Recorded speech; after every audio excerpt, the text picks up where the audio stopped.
I'm Patrick Pacheco. Coming up on Theater All the Moving Parts, a chat with Tony nominated actor Patrick Page about how good it is to play bad.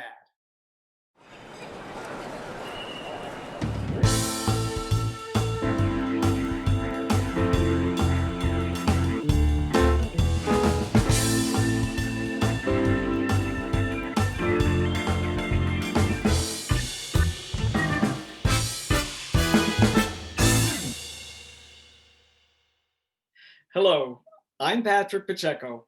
Welcome to this virtual episode of Theater All the Moving Parts. Who doesn't love a good villain? And Patrick Page plays them better than most, including Hades in the musical Hadestown, for which he was nominated for a Tony. But don't type him. The protean actor has also played Lumiere in Beauty and the Beast. Welcome, Patrick. Thank you, Patrick. It's so good to be with you, and I thoroughly enjoyed your performance in the one-person show, All the Devils Are Here, streaming through the Shakespeare Theater Company. Patrick, why is it that villains almost always walk away with the show? Well, for the same reason I think that I wanted to do the show, which is that we all have this darkness in us. And if we didn't, we couldn't connect with the villains at all. They would seem completely foreign to us, and we wouldn't be able to even to follow the story. But because we all have envy and avarice and jealousy and all of the things that motivate a villain, narcissism, we've all got these things inside us. The villain allows us to sort of go along for the ride and act it out in a safe way, so that we don't actually have to do these terrible things, but we can experience them and then have the catharsis of having the villain get his or her comeuppance as well. Why this play now in this political and social climate? Well, I've always been interested with the psychology of evil, but over the last 4 or 5 years in particular, I've noticed how contagious evil is. In Hamlet, for example, Claudius is the source of the evil. He's the infected being. But because he's the king, he's at the top of the hierarchy. And so that evil trickles down all around him and infects all of Elsinore, all of Denmark, because his evil then attracts enablers, it attracts sycophants, it attracts other people who see that this way of life seems to be working. And it allows them, as I'm saying, we all have this inside of us. And so to be able to let it out, to be given permission to let it out from the highest levels of the government, that's something that's pretty dangerous. And you saw that, for example, on January 6th. Two of the most fascinating villains, obviously, in the show are Richard III, who you just mentioned, and also, of course, Iago. As an actor, how does one get into the mind of a psychopath? It's interesting you should ask, because the first time I played Iago, I had the wrong diagnosis for the character. And so I really didn't find him at all. It was only when Michael Kahn was directing me in that second version that I got the right diagnosis for the character. And then I was able to study psychopathy in depth over a period of about a year and wrap my mind around the idea that there are people living around us, quite a few of them, in fact, who simply have no conscience and no empathy. And as an actor, that's something that's very difficult to accept, because what an actor is taught to do, and sometimes I think what we do naturally, and the reason we're drawn to acting, is to have empathy for a character, to be the advocate of the character, to be the person who understands where that character is coming from. And if a character is without conscience and empathy, they are in a way less human. They're not more human. We're always looking as an actor for the character's humanity. And yet in Iago, when you look for humanity, there's kind of a blank hole where the humanity should be. And so it's really about shutting off a part of oneself more than accessing a part of oneself. More like playing a kind of disability, like playing someone who cannot see, or who is colorblind, or who cannot hear, who simply doesn't have access to some of the sensory apparatus that you and I have. And once I was able to do that and really wrap my mind around it. And for example, I used to, as Iago, I would sort of walk around the city of New York and just put myself in his mind. And what I saw then, when I had no conscience or empathy, was I saw opportunities. I was a predator and everyone around me was prey. Of course, I didn't act on these things, but let's say I saw someone eating dinner and their purse was sitting alongside of them. Well, if I was psychopathic, there's absolutely nothing that stops me from simply taking that purse if I can get away with it. Anything that would advantage me, if I could get away with it, I would do if I lacked conscience or empathy. So it was about really accepting that reality, which took me a long, long time to accept, playing Iago. Richard III is different because Richard has a powerful personal motivation in terms of what he's been told about himself from the day he was born, which is that because of the way he is shaped physically, he is bound to be villainous. And he's been told that over and over and over again, to the point where he believes it and he acts it out.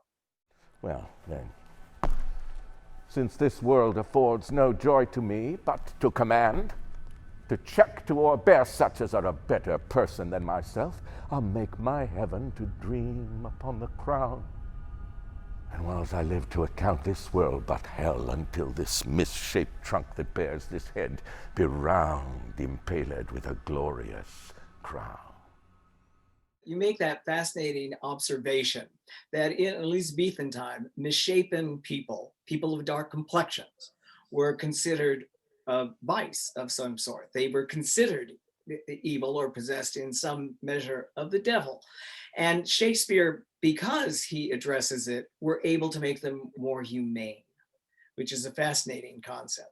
Yeah, I think he started out with, the same, he was a country boy, he came from a little village, Stratford-upon-Avon. He came to the big city when he was a young man. And I imagine he came with the prejudices that one brings from a small town. Not to say that those prejudices weren't in the big city, but he had more access to more people in London.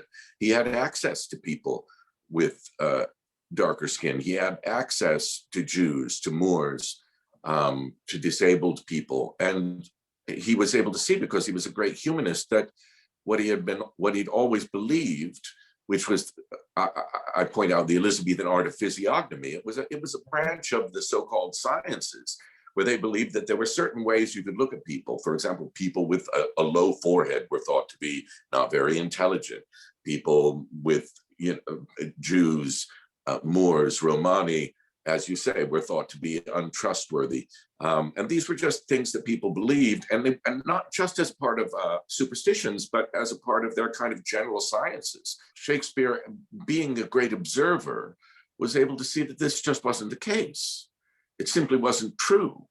And so he began to take these characters, starting with the character of Shylock, and imbue them with humanity. So Shylock is indeed the villain of The Merchant of Venice, but he's also the most intelligent, articulate, and humane person in the play. And that poses a problem for the Elizabethan audience. And over a period of 20 years, Shakespeare's able to strike down these prejudices sort of one at a time as he becomes more and more humane himself. Of all the devils that you conjure up in the play, for whom do you have the most sympathy? Sympathy, I would say Shylock. Because here's a person who's been told that there are very few avenues open to him in terms of what he's allowed to do for his profession. And one of them is that he's allowed to be a moneylender. And he does that, and he does that very successfully. Yet, in spite of his wealth, in spite of the way he's brought himself up, in spite of his intelligence, in spite of all of that, he's treated not just as a second-class citizen, but almost as a kind of animal by the Christian community. The merchant Antonio is able to spit on him on the street with impunity. And Shylock is able to do nothing about it, because there is no law against spitting on a Jew. And so finally, when Shylock gets the law on his side, he uses it to his full advantage. And he uses it against Antonio. And even then, of course, in the play, Shylock isn't allowed his justice in the end. So I feel deeply for him. I know that if I were in his position, I would behave exactly as he behaves. If you prick us, do we not bleed? If you tickle us, do we not laugh? If you poison us, do we not die? And if you wrong us, shall we not revenge? Of course, it's a controversial play, and some people think that it should not be produced, that the anti-Semitism is so blatant to some extent that it should be sort of deep-sixed from the canon. Do you feel that way? No, I think it is a play about anti-Semitism. I don't think it's an anti-Semitic play. It's very clearly, to me, not an anti-Semitic play, any more than, for example, Othello is a racist play because it deals with the question of racism. Or Macbeth is a play which advocates murder because it is a play about murder. Merchant of Venice is a play that addresses the problem of xenophobia, the problem of racism, the problem of anti-Semitism, but it is not itself an anti-Semitic play in my view. I think people will be surprised, Patrick, that among the villains or among your devils are characters like Prospero and Malvolio and even Coriolanus. But why'd you include them? Well, one of the things I'm doing is exploring the problem of evil itself, as Shakespeare was exploring it. I think Shakespeare started off with, why do we have this problem? You know, one of the most fundamental metaphysical, theological, social, political problems. Why do people do terrible things to one another? And what is there a solution? Characters, for example, like Falstaff. Falstaff begins the play as the vice character in the play. He is not just a vice. He's all the vices rolled into one. He's a glutton, he's a lecher, he's a thief, he's a liar, he's a braggart. And yet, like Shylock, he's so articulate, so humane, so deeply human that he runs away with the play. And Shakespeare was forced to confront the reality that sometimes people whom we might from the outside call wicked are deeply, deeply human, although they're flawed. Prospero, for example, the play starts as a revenge tragedy. We're told that there's a man with incredible powers who's been wronged, and he now has the people who wronged him, his brother and the King of Naples, in his power on an island. And Shakespeare, in his final play, is observing the unities, which means it all happens in a single day, in a single place. And we're told that by 6 o'clock that evening, Prospero is going to set everything right. And our expectation, being human beings, is somehow these people are going to get their just reward. Prospero is going to take his revenge. And he comes right up to the point of taking his revenge. And then the spirit Ariel shows him his humanity, and Prospero backs away from that revenge and breaks the cycle of violence. Because the only way we break that cycle, the cycle of evil, the cycle of violence, is for somebody to step back and say, actually, I won't take revenge. I won't keep this going. Yet with my nobler reason gainst my fury do I take part. The rarer action is in virtue than in vengeance. Go release them, Ariel. And the problem of revenge obsessed Shakespeare from the very beginning of his career to the end. Perhaps most famous play, many people think his greatest play, is Hamlet, which is a play about the question of whether or not Hamlet should take revenge. You have spoken, Patrick, about the emotional and psychological toll that playing people like Iago and Richard III take on an actor, take on a person. You've also been very open about your bouts with depression. Is there a danger in terms of playing these characters given that condition? I think there's a danger for anybody who would delve deeply into them. I think some of the characters' nihilism, for example, is very, very persuasive. I think Iago is a persuasive nihilist. I think Edmund in Lear is a persuasive nihilist. They believe in a kind of survival of the fittest, a Darwinian survival of the fittest. They believe in a kind of Randian objectivism. And both of these are very persuasive ideologies that leave little room for morality in the sense of good and evil. And yes, when I've played those parts, I'm afraid that it's sometimes taken me a while to sort of break free of those ideas. The only way to break free, of course, courses with faith. There's so much evil in the world. There's so much violence, so many lies, so much racism, so much injustice, that it takes some faith to say, yes, and we can make it better. If you have depression, which I do, those are depressing ideas. However, I must say that I've had depression more frequently at times of great success than I have had depressions triggered by failures or by downturns. Do you find that there's any crossover between playing the devilish characters of Shakespeare and characters that are based on, or originally based on, cartoons like Scar or the Green Goblin or the Grinch, all of whom you've played as well? There's a great advantage to having played these great Shakespearean characters before having played a more, let's say, two-dimensional character like the Grinch or like Scar or like the Green Goblin. In this sense, in a musical, you're given very little time to do whatever it is you have to do, because you've got to get to the songs and dances. So the dialogue is very spare.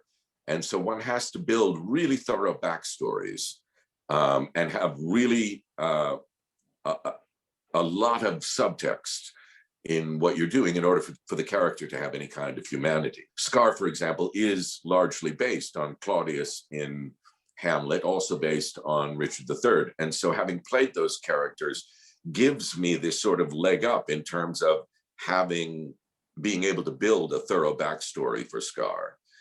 You know, for example, I never wondered where that scar came from. I knew that that scar came from a battle between me and Mufasa. I believe that as the most intelligent person in the jungle, I should obviously be ruling, but he is stronger. He is brutally more strong. And in a one-on-one battle, he won. And I have a scar to show it. And so I carry that with me always as a kind of resentment. And I have one thing on my side, which is I'm smarter, or I think I am. And I will get there somehow. So thoroughly building that in the case of the Grinch, that kind of outsider status that Richard III has, and we see that kind of sense of looking down at Whoville and having contempt for the people down there who all gather around a tree and sing together. And so having gone deeply into that with a character like Richard allows me to go more deeply with a character like the Grinch. And I think maybe one of the reasons why I've gotten to play so many of these characters that you mentioned that have their roots in comics is because I insist on giving them full dimensionality. I never think of them as comic book characters. In your very charming and informative podcast, you do talk about being able to the daughter, I think, or the son of somebody that you come across in some way, do a little bit of the Green Goblin. And you included that kind of evil laugh that the Green Goblin has. Where does that trope come from, of a villain and the villain's laugh? Do you have any idea? You know, I do. It's funny that you should bring this up because I haven't told this story to anyone. I used to play a game. I was working at a melodrama theater in California, and we lived in this great big house all together because none of us had any money. And it was a great big empty house because none of us had any furniture. We used to play a game called Murder. And the game was basically that everyone took a playing card, and it didn't matter what card you got because only the ace of spades mattered. And the person who got the ace of spades was then designated the murderer. No one else in the room knew who the murderer was. And when you got the ace of spades, all the lights went out, nobody knowing who the murderer is. And then the murderer went around and one at a time would just put his hands around someone's neck. And when he put his hands around the person's neck, the person then had to fall to the floor and that person was dead. And the object was to kill as many people as you could. And I didn't get the card, and I didn't get the card, and I didn't get the card. And we played the game dozens of times and I never got the card. And then one night I got the card. And when the lights went off, I couldn't stop laughing. I couldn't stop laughing, and I had to try to keep myself from laughing because the laugh would expose me. But I knew that I was the only person in the room with agency. I was the only person in the room with power, and I couldn't stop laughing. That's fun. That's a great story. And of course, we always associate the villain with that laugh that you do so well. Some of your lighter roles, of course, are Lumiere, in which you met your wife. She was playing Babette, I believe, in Beauty and the Beast. And also you played Cyrano. And you've also played with Paige Davis, I Do, I Do. Yes. How much fun was that?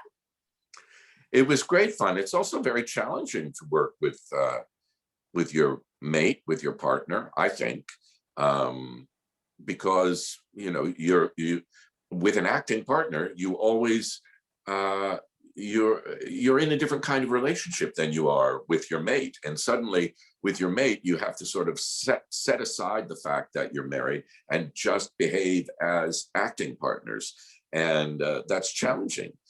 We had a great time. We did it at the Old Globe in San Diego. Richard J. Alexander directed. And it's such a beautiful piece. And the music is so wonderful. And Tom Jones, who wrote the music, came out, and they were trying a new ending. They had never been happy with the ending of the show. And so we were the first ones to do this new ending decades after it had started. And he was quite pleased with it. So that was a wonderful experience, and I'm hoping to work with her again. We're looking for an opportunity to work together again as soon as this summer. Hadestown obviously will come back when Broadway reopens, and the pandemic is over. How do you suppose that this hiatus, in particular coming back from a pandemic, is going to change your performance as Hades and perhaps the musical itself? What I've found with Hadestown, because I've done it over the course now of 5 years, since 2016, and I've done it in now 1, 2, 3, 4 different productions, is that the character deepens, gets easier, gets less conscious. I can let him simply take me, as opposed to having to consciously move toward him in any way. And so I expect that to happen. We had just finished our first year when the shutdown happened. We were literally the next week beginning our new contracts. And so I think we had reached a point, or I can say I had reached a point where I actually needed a break. I didn't need a 1.5 year break, but I needed a break. And so I think I'll come back with a lot of renewed energy and renewed appetite for the material. I also think that the material itself will land in a new way, because it is a play, after all, about a time of darkness, and about spring coming again. And I think when we reopen, whether it's, this fall or next spring or whenever it is, that is a kind of rebirth. And it's a play about rebirth. It's a story about rebirth. We have to wrap up in the minute that we have left. If you could play Bernie Madoff, Harvey Weinstein, or a former president, who would you play? Wow, what a good question. Trump is ridiculously easy. I mean, getting down the mannerisms and all of that would be the trick with Trump. The behavior, I think, like many people, I was able to predict with astonishing accuracy any action he would take, because he was so predictable in terms of his actions. Everything would come from this unbelievable need for affirmation at all times and a reaction to any kind of criticism. He simply cannot process a world in which he is not the apex, the alpha, the perfect being. And so anything that contradicts that, he has this kind of perfect delusional way of resetting reality. And as I said about Claudius earlier in Hamlet, of forcing the people around him to accept his version of events. So I think he would be kind of easy. And Weinstein is so avaricious. Weinstein is like Falstaff without the intelligence or the charm or the humanity. So I guess I would say Madoff, because Madoff at least had connections to his family and other people by which he justified his actions. And I think that he must have believed that he could sort of keep kicking this can down the road long enough to avoid the consequences of it, and the consequences of it on the people upon whom he preyed. I think he thought there was a chance he might get away with it. So I'm gonna pick Madoff. Well, despicable as all three of them are, I'll pick the easy one. In the meantime, we can enjoy you and your Basso Profundo through July 28th, streaming through the Shakespeare Theater Company. And we look forward to so many more roles that you can bring to life so vividly and so magically. Thank you so much for joining us, Patrick. Thank you, Patrick. You've given me a lot to think about. And thank you for joining us.